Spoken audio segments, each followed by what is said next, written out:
Alicia Hammond, jefa de personal médico, miembro de la junta directiva y la persona que literalmente firmaba sus cheques de pago. Las imágenes de las cámaras de seguridad serían revisadas por la junta directiva del hospital, abogados, laborales y eventualmente se convertirían en material de visionado obligatorio para todas las empresas de seguridad que operan en centros médicos de 3 estados.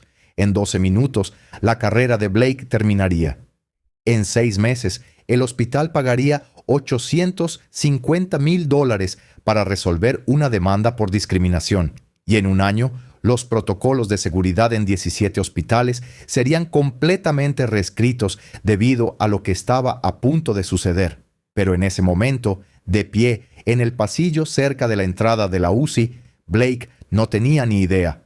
Solo sabía que no le gustaba la actitud de esta mujer que cuestionaba su autoridad. Estaba a punto de descubrir que algunas personas tienen actitudes porque están cansadas de ser tratadas como criminales en su propio lugar de trabajo. Antes de continuar, necesito que hagas algo. Deja un comentario y dime desde dónde nos ves y por favor, dale a ese botón de suscripción ahora mismo. Esta historia se vuelve absolutamente salvaje y querrás ver cómo termina. La doctora Alicia Hammond no era una doctora promedio de 44 años. Mientras la mayoría de los médicos de su edad se centraban en su especialidad o quizás en ascender a jefe de departamento, Alicia dirigía las operaciones médicas de todo un hospital. Pero he aquí lo que la hacía verdaderamente excepcional. No era solo una administradora talentosa que se abrió camino. Alicia era una cirujana cardiotorácica formada en Harvard que había realizado más de 3,000 cirugías a corazón abierto antes de pasar al liderazgo hospitalario.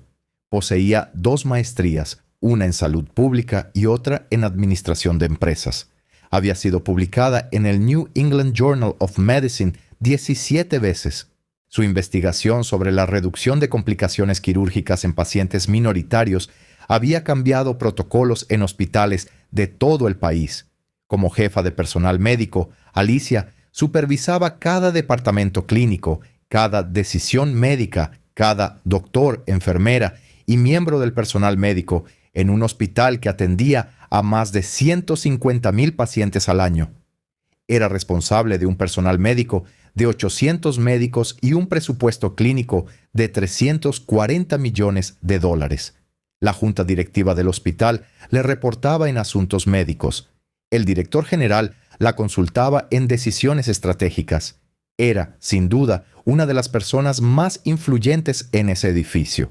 Era también una de las únicas 12 mujeres negras jefas de personal médico en hospitales importantes de todos los Estados Unidos, y había dedicado toda su carrera a lidiar con personas que asumían que estaba en el lugar equivocado. En ese miércoles en particular, Alicia había estado en el hospital desde las 4:30 de la mañana. Había habido un accidente de múltiples vehículos en la Interestatal 95. 7 pacientes de trauma habían llegado simultáneamente. Alicia había estado en la sala de trauma coordinando la atención, dirigiendo los equipos quirúrgicos, tomando las decisiones críticas que salvan vidas. Todavía llevaba su uniforme. Tenía sangre en él. Su gorro quirúrgico estaba retirado. Su credencial estaba prendida a su cinturón, parcialmente cubierta por la parte superior del uniforme. Estaba agotada, funcionando con café y adrenalina, y se dirigía a la UCI para revisar a los pacientes que acababan de salvar.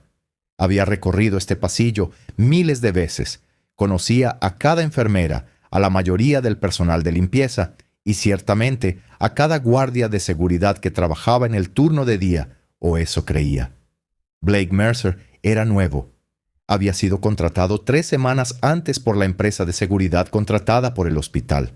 Tenía una formación mínima, una orientación de 2 días que cubría principalmente dónde pararse y cuándo tomar descansos.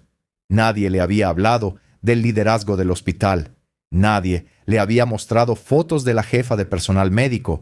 Nadie le había explicado que los médicos con uniforme no siempre tienen sus credenciales visibles, especialmente cuando han estado en cirugía. Lo que Blake tenía eran suposiciones. Tenía suposiciones sobre cómo debían ser los médicos. Tenía suposiciones sobre quién pertenecía a las áreas restringidas y quién no. Y cuando vio a Alicia caminando por ese pasillo, cada una de sus suposiciones le dijo que ella no pertenecía allí. La llamó, le dijo que no podía estar allí. Esa área era solo para personal médico. Alicia se detuvo, se giró. Estaba acostumbrada a esto. Le ocurría en conferencias médicas, le ocurría en eventos profesionales, le ocurría en su propio hospital más a menudo de lo que nadie debería tolerar. Le dijo simplemente que era personal médico. Su tono era neutral, ni amigable, ni hostil, solo afirmando un hecho. Blake exigió identificación. No preguntó, exigió. Alicia le hizo una pregunta en lugar de cumplir inmediatamente. Le preguntó si necesitaba ver su identificación para creer que ella trabajaba allí. Era una pregunta directa porque la implicación era clara. ¿Por qué cuestionaba si ella trabajaba allí? ¿Qué le hacía suponer que no pertenecía? Blake se ciñó a la política. Dijo que la política del hospital exigía que todos mostraran la identificación adecuada en áreas restringidas. Era una justificación razonable, excepto por un problema. No se estaba aplicando de manera consistente. Alicia señaló esto. Había visto cómo dejaba pasar a 4 personas por ese pasillo en los últimos 2 minutos. Ninguna de ellas llevaba visible ninguna identificación. No había detenido a ninguna de ellas. Preguntó qué la hacía diferente de las otras que acababan de pasar. Una pregunta rápida para ti que nos ves. ¿Alguna vez te han tratado como si no pertenecieras a un lugar donde tienes todo el derecho a estar? Escribe sí o no en los comentarios. Blake no respondió a la pregunta. En cambio, escaló la situación. Preguntó si se negaba a mostrar la identificación, tratando de hacerla el problema, tratando de hacer de su negativa a cumplir inmediatamente el asunto en lugar de su aplicación selectiva de las reglas. Alicia mantuvo la calma. Preguntó por qué era la única que la paraban. ¿Qué la hacía diferente de las demás? La pregunta quedó flotando en el aire. Todos los que presenciaban este encuentro sabían la respuesta. Todos menos Blake. Aparentemente, Blake cometió su siguiente error. Dijo que no tenía tiempo para esto. Le dijo que mostrara su identificación o llamaría a refuerzos y la escoltaría fuera. Era una amenaza destinada a intimidar, destinada a forzar el cumplimiento mediante el miedo a la vergüenza o algo peor. Fue entonces cuando Alicia soltó la bomba. Le dijo que llamara a su refuerzo, a su supervisor, a recursos humanos, porque en unos 5 minutos se daría cuenta de que acababa de exigir la identificación a la jefa de personal médico de todo el hospital. Las palabras cayeron como un golpe físico. Se podía ver en la cara de Blake, en las imágenes de seguridad. La confianza se desvaneció, reemplazada por la incertidumbre, luego por el miedo. Intentó recuperarse. Dijo algo sobre que no se le podía esperar que creyera eso. Sin embargo, su tono había cambiado. La autoridad se había ido. Alicia no cedió.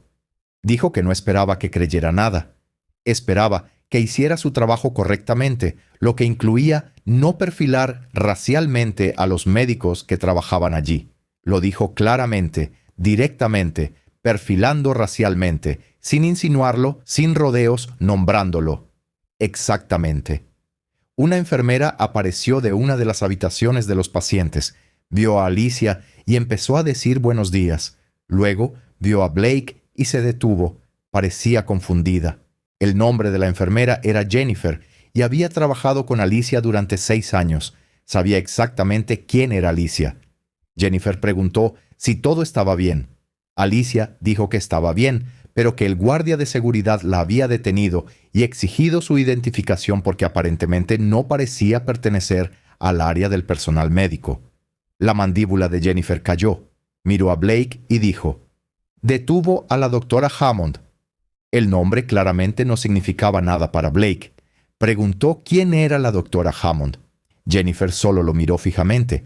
No podía creer lo que estaba oyendo. Dijo: «Es la jefa de personal médico. Dirige todo este hospital. La cara de Blake se puso blanca, de hecho, blanca. Se podía ver en las imágenes de seguridad.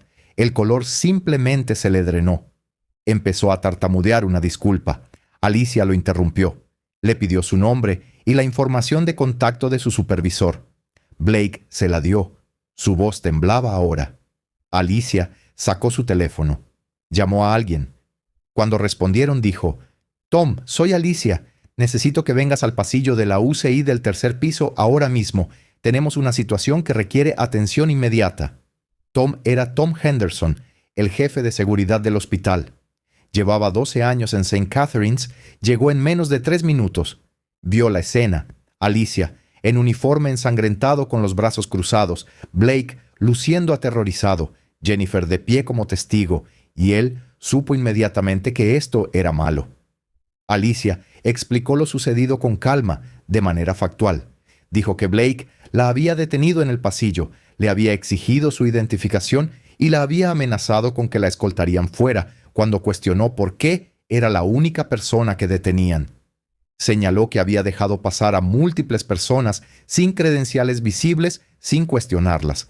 Dijo que la única explicación para la aplicación selectiva era el perfil racial. Tom se volvió hacia Blake y le preguntó si eso era exacto. Blake intentó explicar. Dijo que solo estaba haciendo su trabajo, haciendo cumplir la política de credenciales.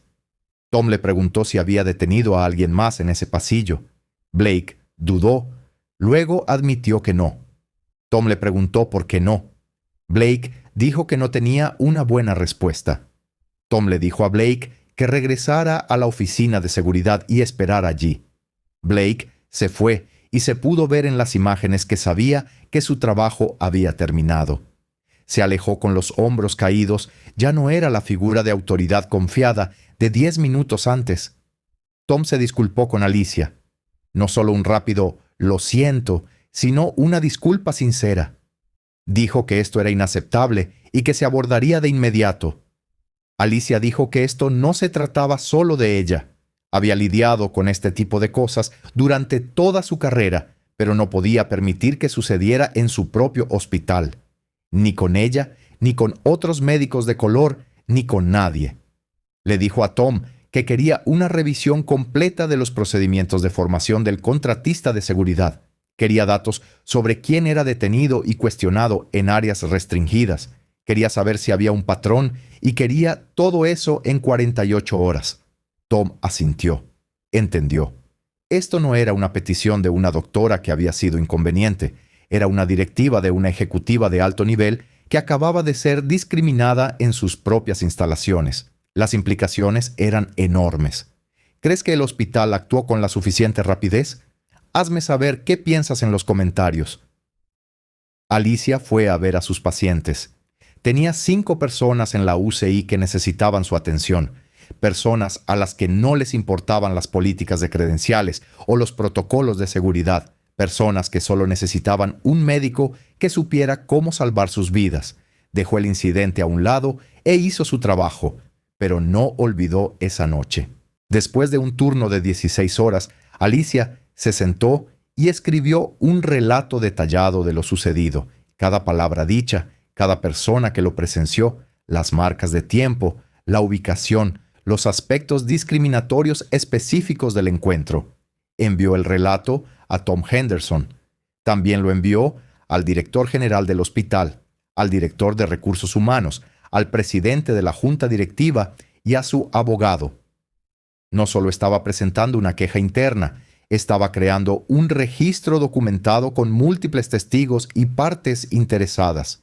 A la mañana siguiente, Tom entregó su informe. No fue bueno. Durante las 3 semanas anteriores, Blake había detenido a 12 personas en áreas restringidas y había exigido identificación. 11 de ellos eran personas de color, 8 eran mujeres de color. Solo una era una persona blanca, y esa era un joven blanco con pelo largo y tatuajes. El patrón era innegable. Blake no estaba haciendo cumplir la política del hospital, estaba haciendo cumplir sus propios prejuicios sobre cómo debían ser el personal médico. Tom Ya había rescindido el acceso de Blake a las instalaciones y había notificado al contratista de seguridad que Blake no debía regresar. Pero Alicia no estaba satisfecha solo con despedir a Blake. Quería un cambio sistémico. Pidió una reunión con el director general, el presidente de la junta directiva, el jefe de recursos humanos y el gerente regional del contratista de seguridad. En esa reunión presentó datos que ella misma había solicitado. Durante el año anterior, las detenciones de seguridad en áreas restringidas mostraban una clara disparidad racial. El personal negro y latino era detenido y cuestionado a tasas 3 veces superiores a las del personal blanco, a pesar de que solo representaban el 35% del personal médico. Los datos eran contundentes. Mostraban que esto no era solo Blake, era un problema más amplio. El contratista de seguridad intentó defender sus protocolos de formación. Alicia lo detuvo inmediatamente. Dijo que si su formación producía guardias que no podían reconocer a la jefa de personal médico del hospital y que aplicaban selectivamente las políticas basándose en la raza, entonces su formación no servía para nada.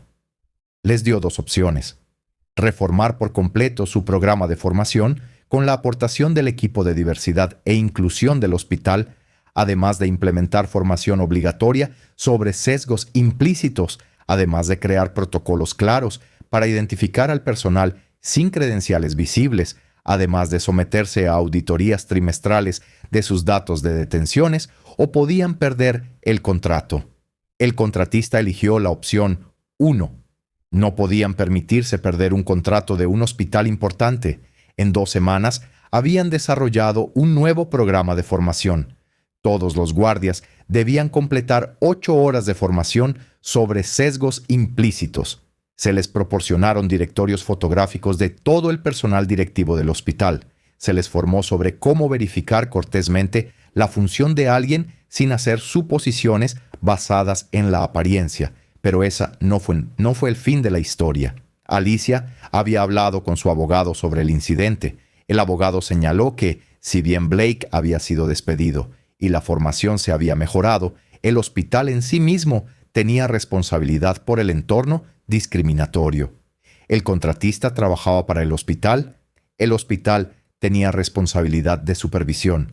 Alicia no quería demandar a su propio hospital, pero también sabía que sin consecuencias financieras, las instituciones rara vez se toman estos problemas lo suficientemente en serio.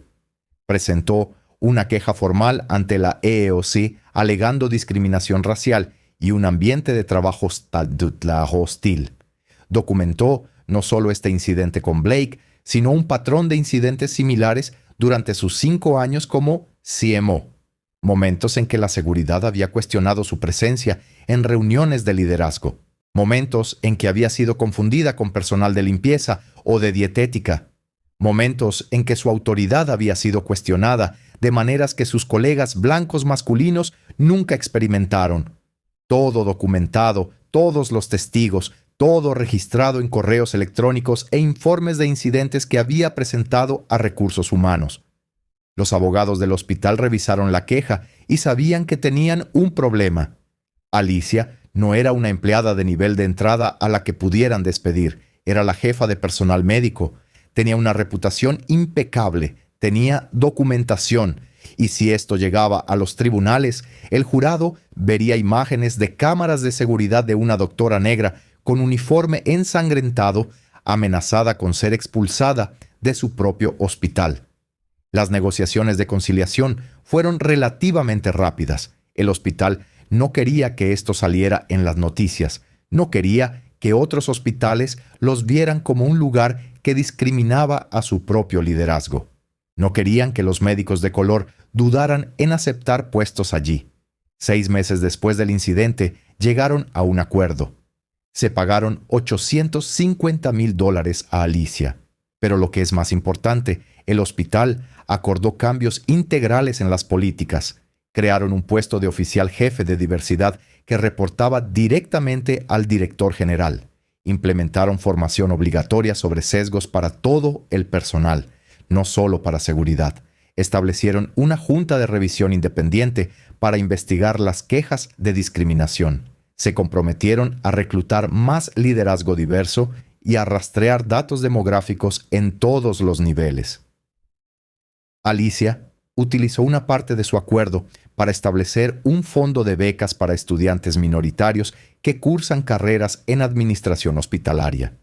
Quería asegurarse de que la próxima generación de líderes sanitarios fuera más diversa. Así que, con el tiempo, la gente no asumiría que las mujeres negras en hospitales deben ser cualquier cosa menos las profesionales consumadas que son. Blake nunca volvió a trabajar en seguridad. Su despido por discriminación hizo casi imposible que lo contrataran en otro lugar. El contratista de seguridad utilizó su caso en su formación como ejemplo de exactamente lo que no se debe hacer. Su encuentro de 12 minutos se convirtió en una advertencia. Pero he aquí lo que es importante entender. Blake era solo una persona, pero representaba un problema mucho mayor. El contratista de seguridad lo había contratado sin la formación adecuada. El hospital se había contratado con una empresa que no priorizaba la identificación de su propio personal. El sistema había permitido que esto sucediera, y no solo estaba afectando a Alicia. Cuántas enfermeras de color habían sido detenidas y cuestionadas, cuántos técnicos, cuántos médicos que no ocupaban puestos de liderazgo y no tenían el poder de defenderse. Los datos mostraban cientos de casos en un solo año. Eso es lo que Alicia quiso decir cuando dijo que esto no se trataba solo de ella. Se trataba de crear un entorno en el que todos, independientemente de su raza, pudieran hacer su trabajo sin ser tratados como si no pertenecieran.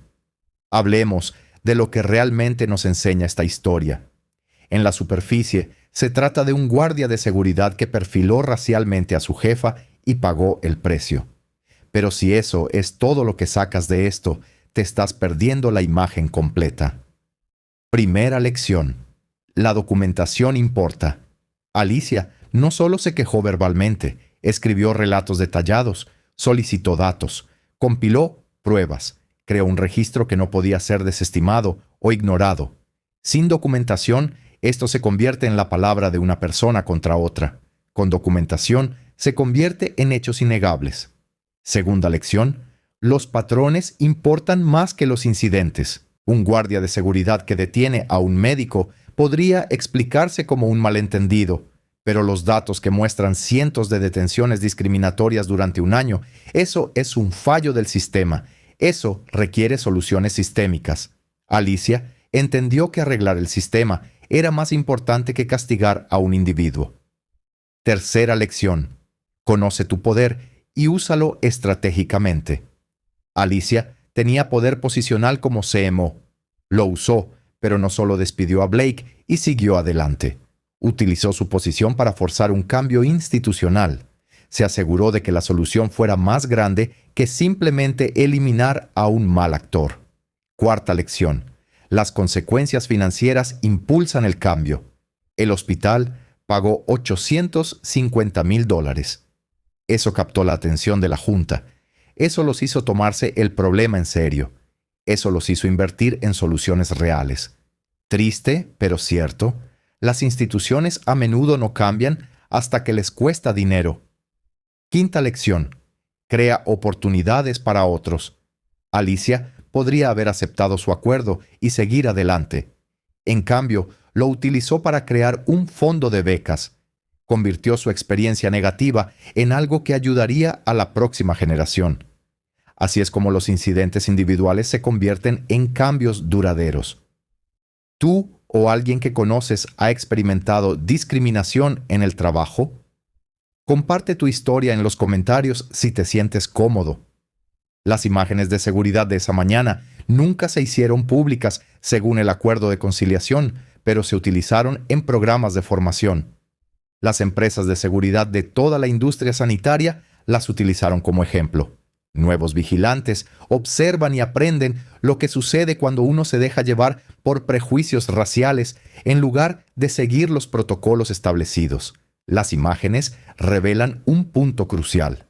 Alicia jamás alzó la voz. No mostró enfado ni agresión.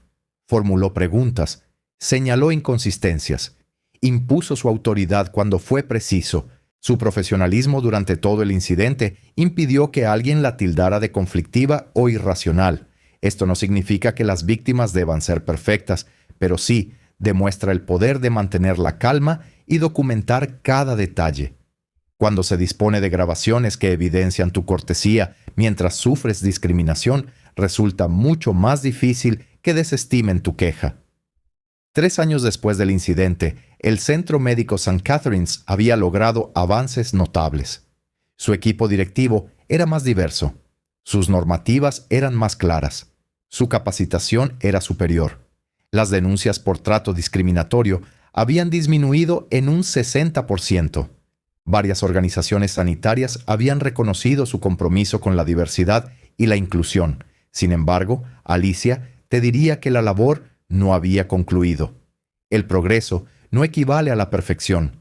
Aún se presentaban incidentes, aún había quejas, aún quedaba trabajo por hacer, pero el sistema era mejor que antes y eso importaba. La historia de Blake tomó un rumbo diferente.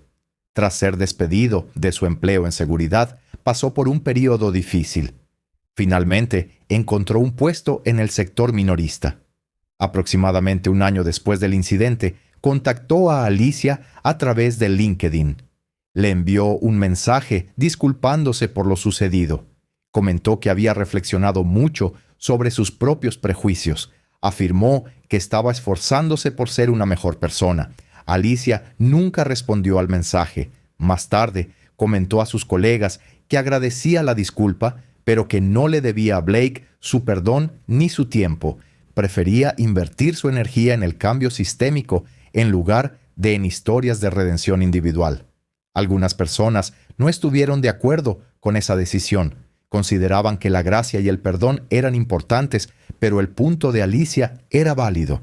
Las mujeres negras dedican suficiente tiempo a gestionar las emociones de los demás. A veces, lo correcto es centrarse en una misma y en su comunidad. El contratista de seguridad perdió otros 2 contratos hospitalarios en el año posterior al incidente. La noticia se extendió por la industria sanitaria. Los hospitales no deseaban arriesgarse a situaciones similares. El contratista finalmente quebró. Una nueva empresa asumió sus cuentas y esta empresa priorizó la formación en diversidad y la correcta identificación del personal. Ese es el efecto dominó de la rendición de cuentas. Un incidente gestionado adecuadamente puede modificar el enfoque de una industria entera ante un problema, pero solo si la persona que sufre discriminación dispone de los recursos, conocimientos y determinación para impulsar un cambio real, y solo si las instituciones están dispuestas a tomar el asunto en serio. Alicia sigue trabajando en St. Catherine's. Actualmente se la está considerando para un puesto de consejera delegada en un sistema hospitalario más grande. Su reputación en liderazgo sanitario no ha hecho más que crecer.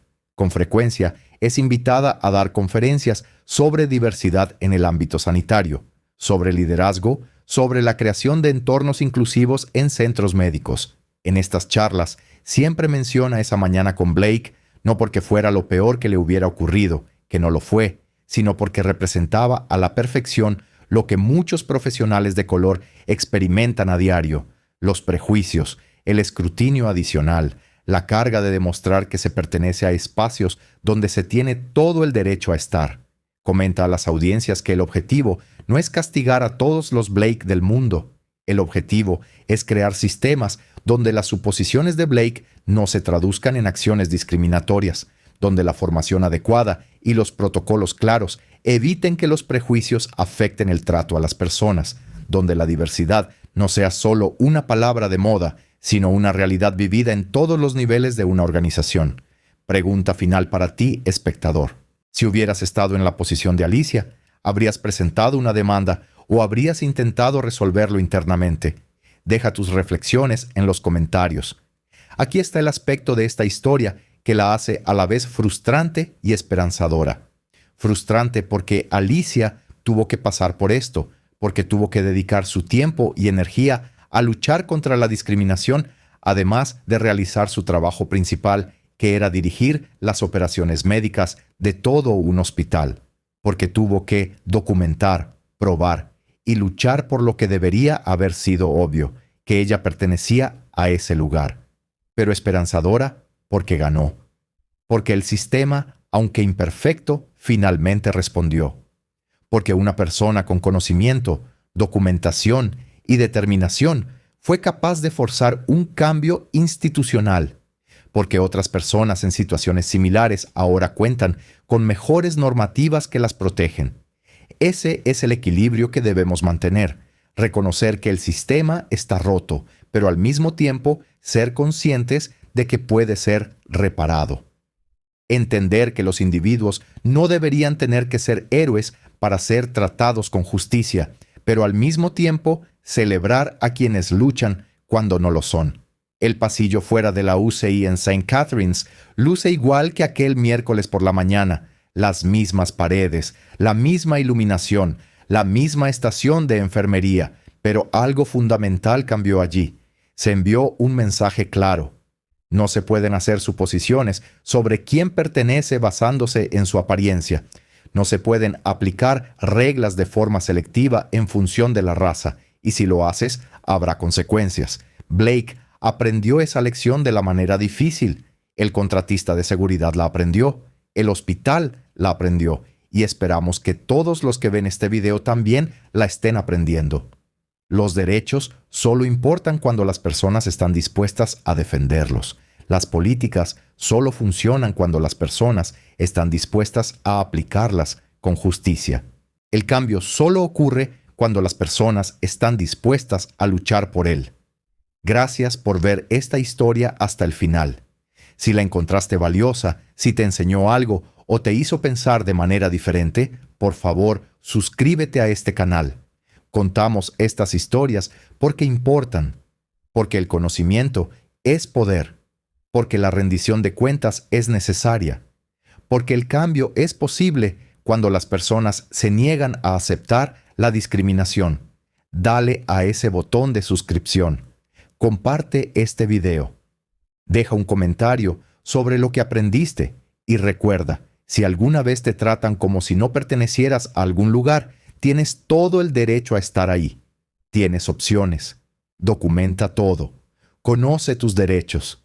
Haz un seguimiento y no tengas miedo de hacer que las personas enfrenten las consecuencias de sus actos discriminatorios. Eso no es ser conflictivo, es exigir el respeto básico que todo ser humano merece. Así es como creamos lugares de trabajo y sociedades donde las personas son juzgadas por sus cualificaciones y su carácter, no por suposiciones basadas en su apariencia. Nos vemos en el próximo